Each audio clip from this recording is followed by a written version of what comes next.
بسم الله والحمد لله والصلاة والسلام على سيدنا رسول الله. السلام عليكم ورحمة الله تعالى وبركاته في مستهل شهر ربيع الأنور. ما عسانا إلا أن نرحب بشهر مولد رسول الله صلى الله عليه وسلم. على المؤمن أن يجعل من ذلك موسما للتعرف على الجناب المحمدي ولدراسة سيرة النبي صلى الله عليه وسلم، لاستخراج العبر والدروس التي تنفع المؤمن في حياته.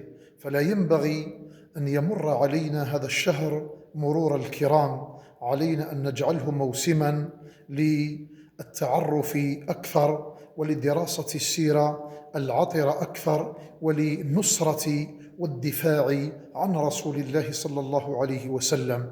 وصل اللهم وسلم وبارك على سيدنا محمد كثيرا إلى يوم الدين. السلام عليكم ورحمة الله وبركاته.